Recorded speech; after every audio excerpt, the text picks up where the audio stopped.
All right, folks. Well, let me stand here and first say welcome. Oh, y'all welcome.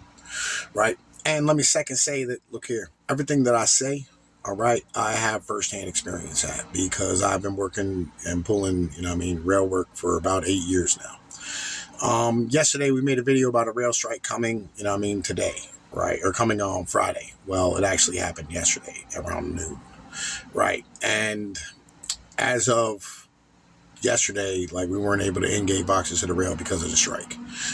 They've lightened it up until today, and as of tomorrow night, they're no longer taking containers, and the rail workers are officially on strike.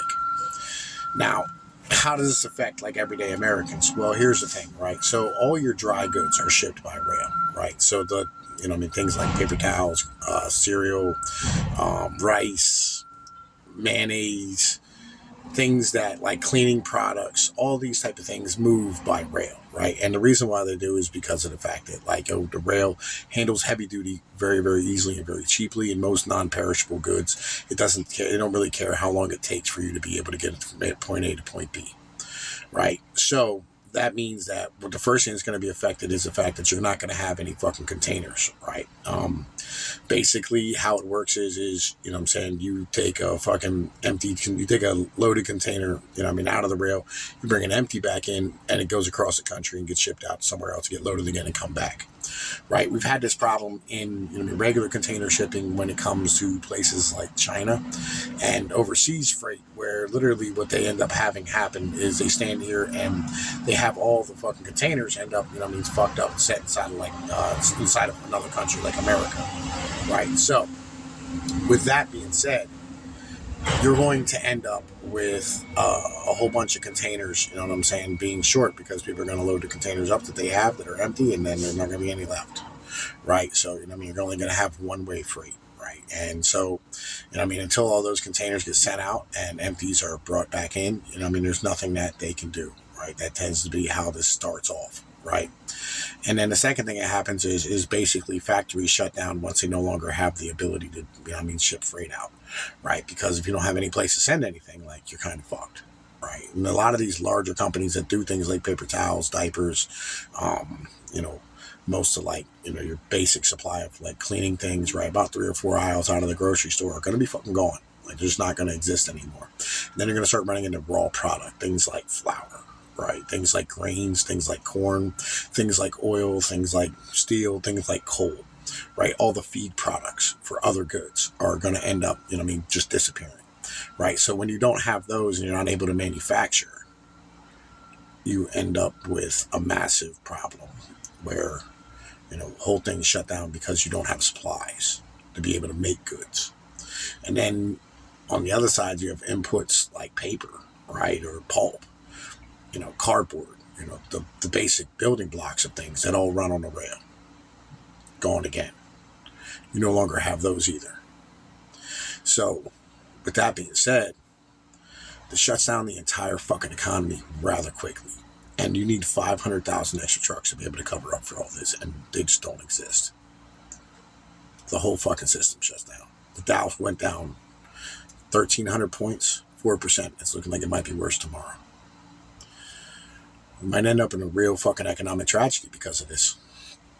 And all that could have been avoided if the rail just decided to raise fucking prices and pay the fucking workers what they were worth. That's all it is. Real shit. Like, they just don't want to pay people. Like, everybody wants free stuff, but them people have to provide it for you. And people need to be able to make a paycheck to support themselves, support their families. That's why it is. Like, I don't blame the workers. I'm not blaming the union for this. It ain't their fucking fault. They're doing what they're supposed to do. Right? Because the average rail worker is making $15 or $16 an hour. That's a problem. Right? Like, you think like they're overpaid, like, oh, these are great jobs. They were great jobs back in the 1970s. They're not anymore. They've been turned into dog shit jobs, where literally you can make more money working at a convenience store. I went to go and apply for, one of these jobs here recently, because I was like, I'm done driving a truck. I don't want to be on the road anymore. I want to be home every day, right? So I was like, I'm going to go get a jockey job at the fucking rail. They were like $15 an hour. And I was like, what? 15? Are you fucking retarded? I can't do $15 an hour. That's I'll starve. And they're like, well, that's what we hire for.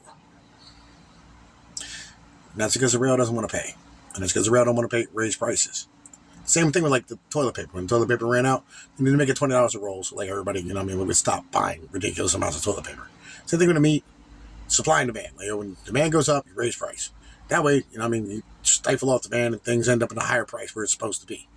You raise them up way high and then like you drive them down to like where you normalize the sales. That's how it operates. These companies don't have the ability to do this. Like they're too dumb and they don't want to lose business. They're worried about the next quarter, not worried about whether or not they can be successful long term. Stock market, goddamn stock price. It's all they care about. It's corporate pieces of garbage. Can we operate? 60% of people went to college in the past 20 years. 60% of high school graduates. Say, 30% of Americans have college degrees. Yeah, because the boomers are in there. Gen X are in there. Millennials, 65% of us all went to college.